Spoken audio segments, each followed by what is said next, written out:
Welcome to Season 2 of Why Your Business is Invisible Online. This season, we focus on the dramatic change artificial intelligence is having on your online visibility. Joining me are my two co-hosts, and here they are. Hi, this is Jim Filatico. I'm currently obsessed with planning my next beach adventure for my whole family. Hi, I'm Kelly Biggs. We're talking about AI this season. I'm wondering, can I get an AI agent to clean my house? And I'm your host, John Manatis, still glued to my guitar, but with my new band planning our next tour. Okay, let's switch to the next gear here, and let's talk about social search. So platforms like TikTok, YouTube, LinkedIn are no longer only for content. That's also where a lot of discovery happens. So Kelly, what kind of search behavior are you seeing on TikTok, Instagram, YouTube, especially for products and services, in terms of the changes that you're seeing? Because I think we know the more common things that we've seen on TikTok, Instagram, and YouTube, but things are changing now as AI is forcing this evolution. What are some of the new things you're seeing? I'm seeing that social platforms are actually become full search on engines. They want to be search engines. Meta announced this, and it's been well over a year, that they will become a search engine. So we are seeing it. It's always been on YouTube. We know that they're the number 2 search engine Absolutely. of the world. And people are. I will say too. I thought that when TikTok came out, their marketing was brilliant. TikTok taught me. So like just subliminally, you're like, I want to be taught something. Let me go to TikTok, right? For short content where I can see it. Like you'll see people like search for things like best jeans for short legs. And they're longer tail searches, right? Or like they might ask how to get rid of a cracked iPhone screen. Like these are incredibly specific and often super transactional. So on TikTok, we see people searching for local businesses by hashtags or tag location, like hashtag Atlanta coffee or at your brand name. Could just this is what people are seeing when they're looking for you online. So again, like we talked about, YouTube has been at this for a while. Product reviews, tutorials, comparison, explainer videos. To YouTube, to me, could be super effective for a lot of the B2B players. Like I'll tell you who does a great job of this is Canva. Like Canva has ambassadors, and they get their ambassadors, like they'll give them a first peek. Like they just had a big, huge release recently. What they do is they give them first dibs to some of their content, and then they encourage them to share, teach people this. They encourage them to have different competitions. Hashtag Canva March, hashtag Canva, like whatever it is, whatever their theme is. And then now you have all this user-generated content where actual users are showing people how to use their product. I think it's huge. Yeah, creating a community. Yeah, amazing. It was funny when we were talking about TikTok. It reminded me of a friend of mine that we've been golfing indoors. It's pretty hard to do that in Canada outdoors for a good chunk of the year. So we've been indoor golfing. Anyway, he's learned, basically taught himself how to play golf using TikTok, nonstop TikTok tutorials. So I was laughing when you were talking about TikTok because of how good it is at teaching, because I gave him a book that I had read years ago, probably when I was golfing early on in my career.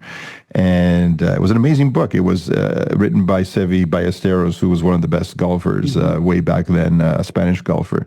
And he talked about everything he did to become an amazing golfer, but it was in a book format.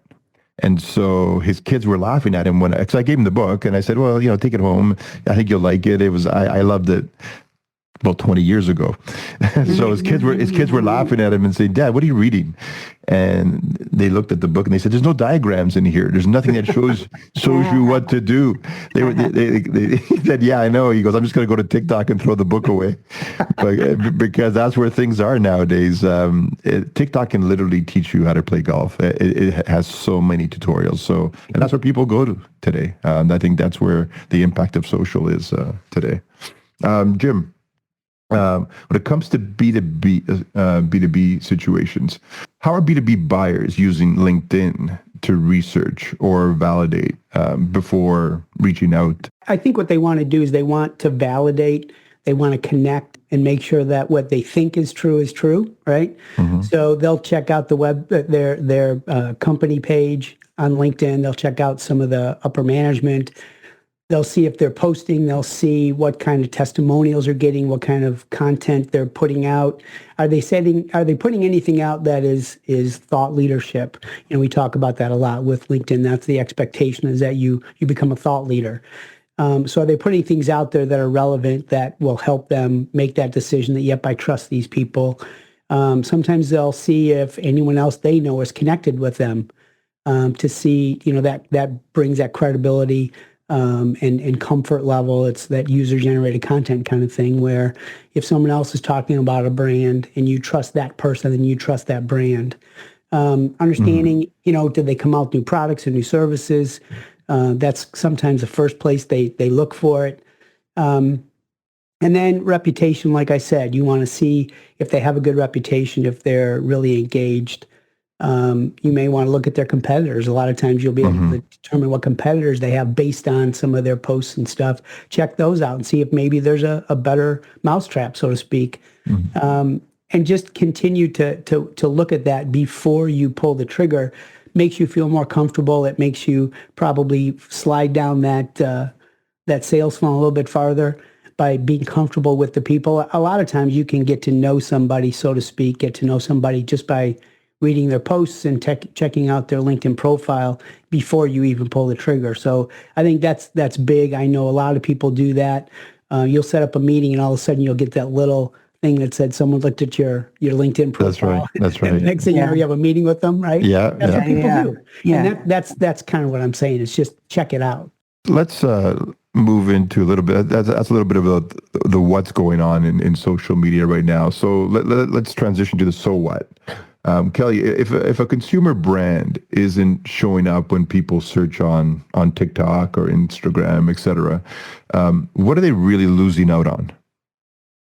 Yeah, my answers might surprise you, but I think that they're missing out on influence, right? So I know we talk about user-generated content, and Jim, you just mentioned that if it's somebody you trust, sometimes I don't even know the person that's telling me that this is a good product, right? It's just that it's somebody that I feel like is other than the client telling me. I feel like they've done if you've done a really good job of understanding your user and having somebody that may or may not be your user, they may be an actor, but they can tell me like, here's a great use case of this, and I'll give you an example of this, and then I'll go back to the so what on it.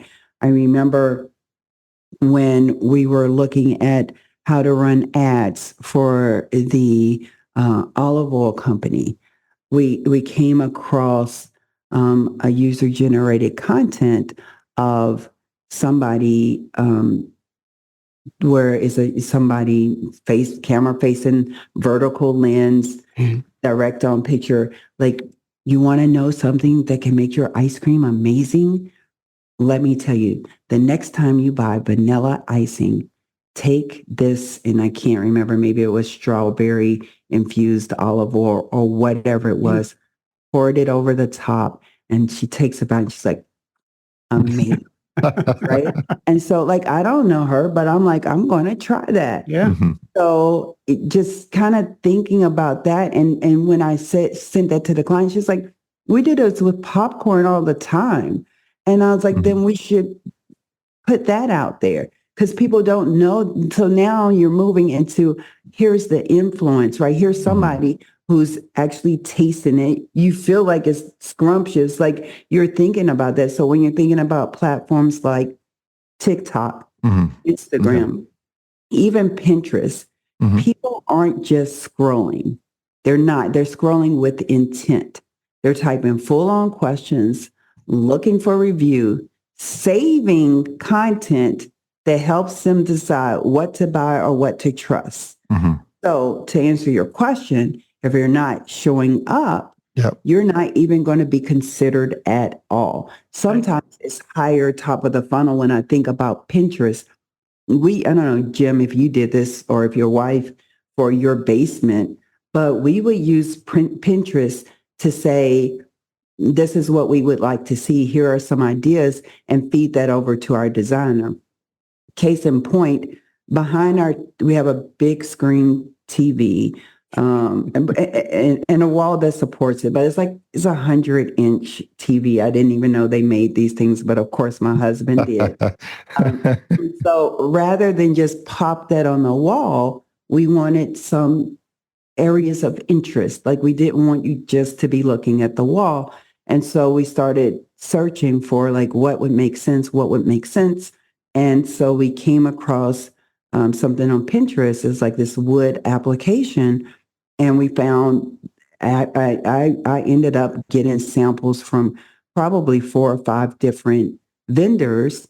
And I chose one. But if they had not been on Pinterest, they would have exactly what I just described, not been in consideration.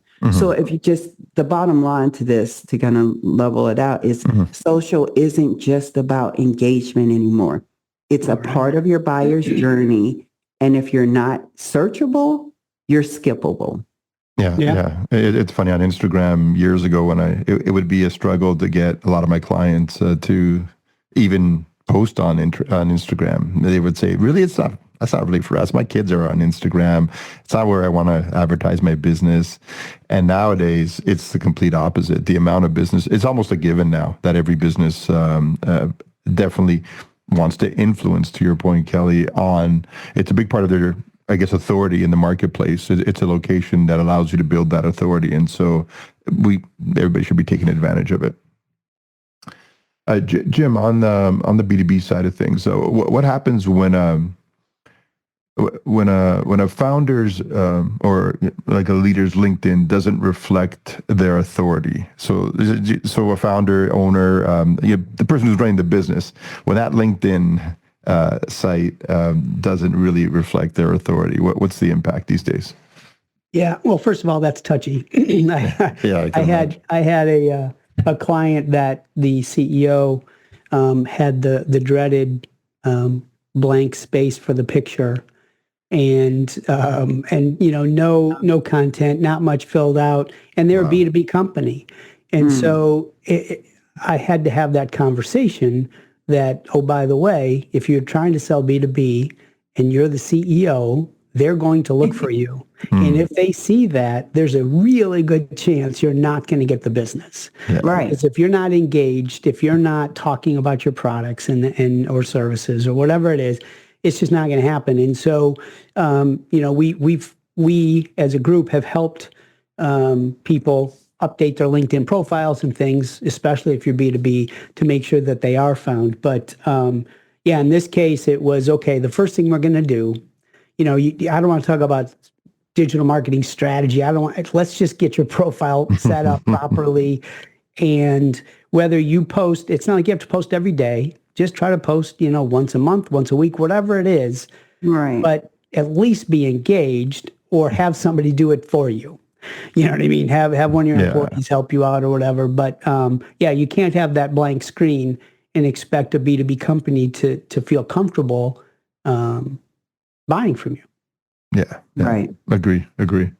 On that point, to segue in a bit, Kelly, would you say social search is now truly becoming the new word of mouth in terms of, how do you really understand somebody unless you do the social searches in advance?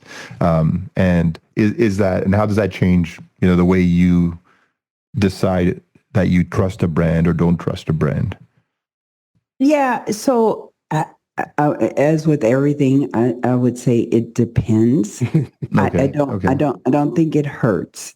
But like in some instances, I might not care. I might not. In some, I might not.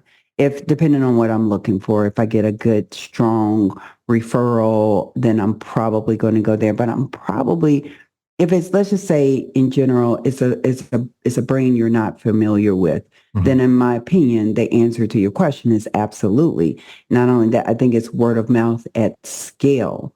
The difference to me now is that instead of just hearing about your product or a product from just one friend, like I said in that situation, if I'm also then able to see not just this friend, but hundreds of people that I don't know are talking about it right now, then the trust shifts from brand voice to community voice, right? The entire, I don't, I hate to say this, but I try not to be on Instagram too much, probably because we do it so much for other customers that I'm not. But when I am, it's interesting, I do have chat groups and, or I'm hanging out with my friends. And it's interesting to me, like they all know about this one product because the product has done a really good job of describing. I remember there was luggage that did this over a certain time. It was it was cool.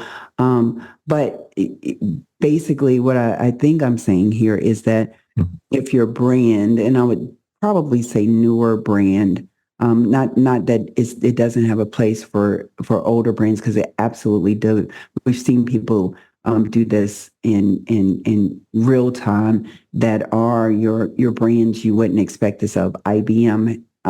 Think about every relevant company has a social media page.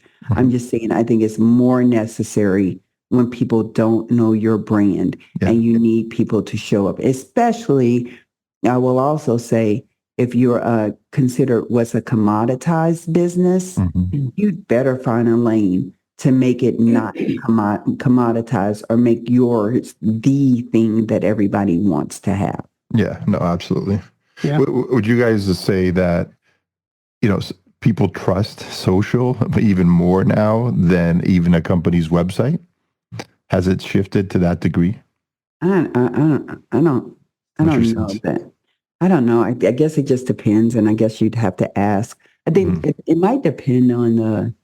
I don't know. It might depend on the brand user. The end user. I mean, Jim. I don't know. Do you? I mean, because I'm just thinking, like I know my daughter will take a journey that she never goes to a website. I don't think I would do that. Yeah. Yeah, I agree. I think, I mean, when you read reviews and you look at things on social, there's also that concern that user may be a part of the company. You know what I mean? There's that paranoia or that question that sometimes is too good to be true.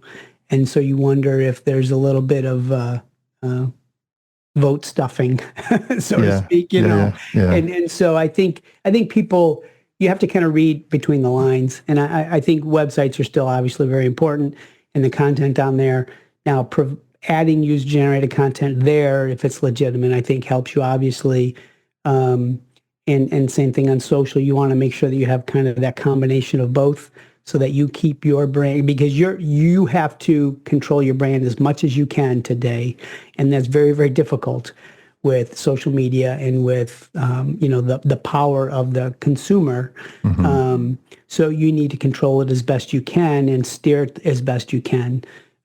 So you don't want to just rely wholly on your users or your raving fans, so to speak. But I think you have to have a combination of both. Yeah. I think it's both too. It's funny. I had an interesting conversation with one of my clients who's a personal injury lawyer, and like I still go to the website first. I want to know where that company stands on certain things, but I will always validate what they said on their website with. So what are all your users saying? Well, what are your clients saying? What are your customers saying? What are the reviews saying? And does it validate what you said on your website? If the two match, then, then I'll move ahead with the conversation. But this conversation I had with my client, the personal injury lawyer, he says it's so difficult after you finish a case to get people to leave reviews after the case, even though we hit a home run, like in a personal injury situation, it could be $1 million payout and the person's thrilled and excited. But, they move on after that. It's been a long haul typically before you get to that payout. And they're tired. You ask them to do it, they forget. You don't want to be a pest, all that stuff. And he says to me, and how do you get these, Toronto personal injury lawyers with 1,000 reviews? There must be a fake review outfit out there that's out there generating all these fake reviews.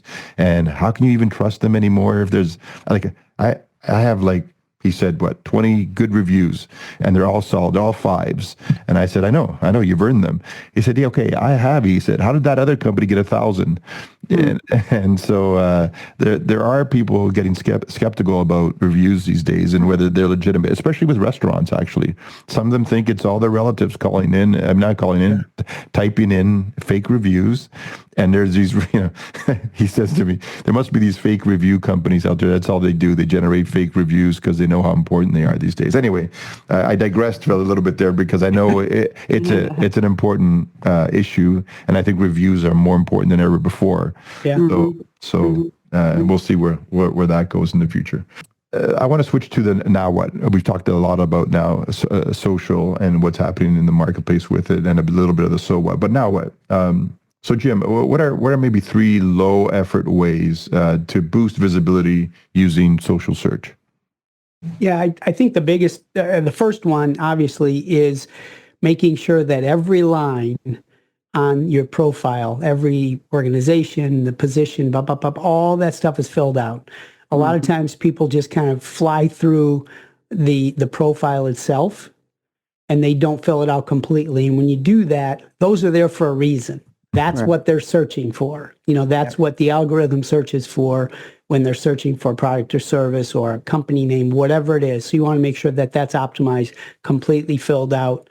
The other thing is to make sure that you're using the keywords. And a lot of times it'll even allow you to put keywords in, but you're using keywords in your captions, in everything you write about. You're using keywords in your hashtags, in your mentions. All those things help drive more exposure to your brand by using those. And then we've talked about this a lot, but videos are really strong now, short videos. And so you want to make sure that you're doing videos, putting text in the videos and those kind of things. That's what's popular. And that's what is what the algorithms are pulling up when people are doing searches is more video content. Obviously, we talk about that with TikTok and stuff, and YouTube. It's obvious, but using those videos really help drive versus your competition. So I would think those are the 3 things. Yeah. Anything else to add to the list? Jim just went through. Kelly, is that pretty exciting in terms of what makes pages?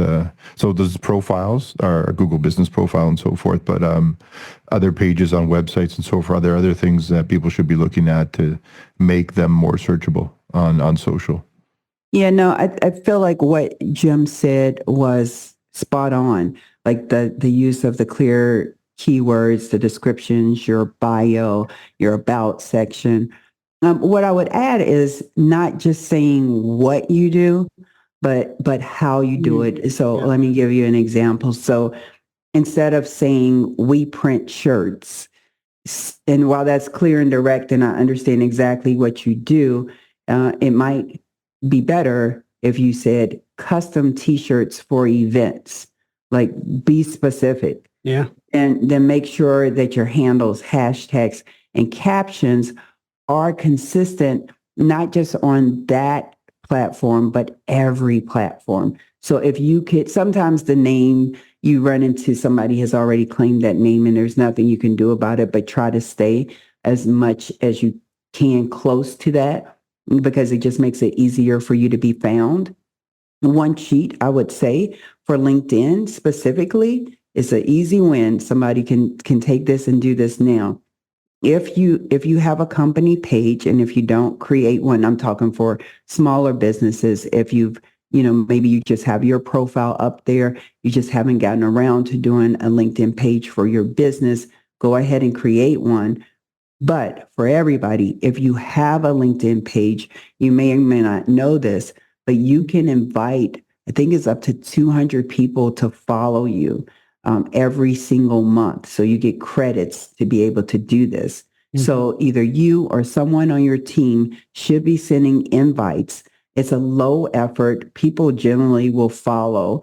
And that way you can start to remember where I said, now you got one person following you. I think it means something if I go to your page and you only have 10 followers on your LinkedIn page. I'm going to think maybe you're a smaller outfit than you might be.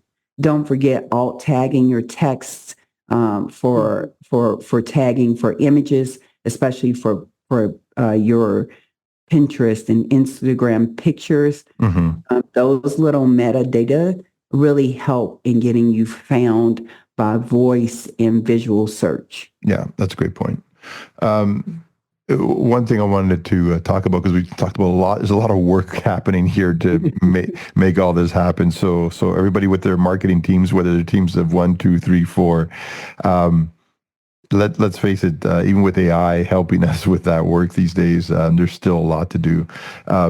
Jim, any tips for our audience regarding how to repurpose some of the content so you create it once and make it work for you in multiple different ways? Sure. First of all, I mean, what we do a lot is we'll write blogs, a long form blog, and then we'll break that up into social media posts. So you're not having to write content constantly. Mm-hmm. So that's one thing you can do is repurpose your content in different formats. Mm-hmm. You can set up templates so that way, it builds your brand by using the exact same look. Yep.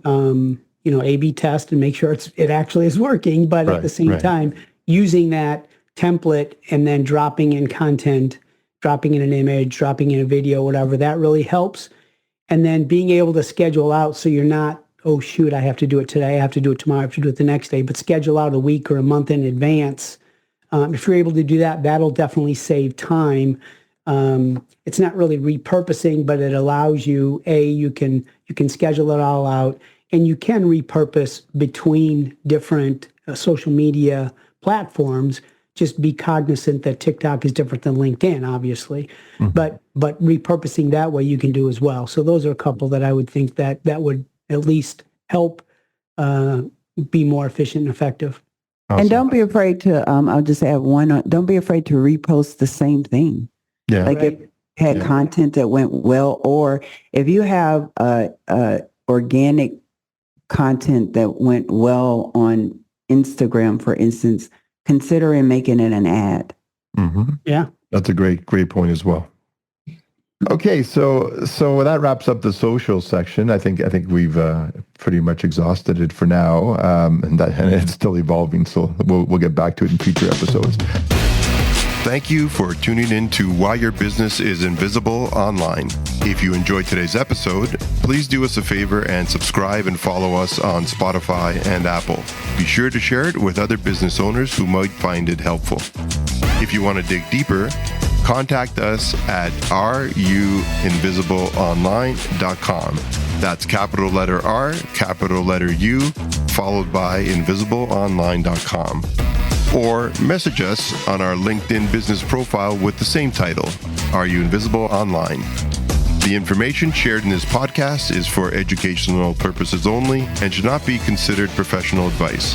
The views and opinions expressed in this podcast are those of the hosts and guests and may or may not reflect the official policy or position of WSI Corporate. Always consult a qualified digital marketing expert before making significant changes to your online strategy. Until next time, keep connecting with the people who matter most to your business and join us for our next episode.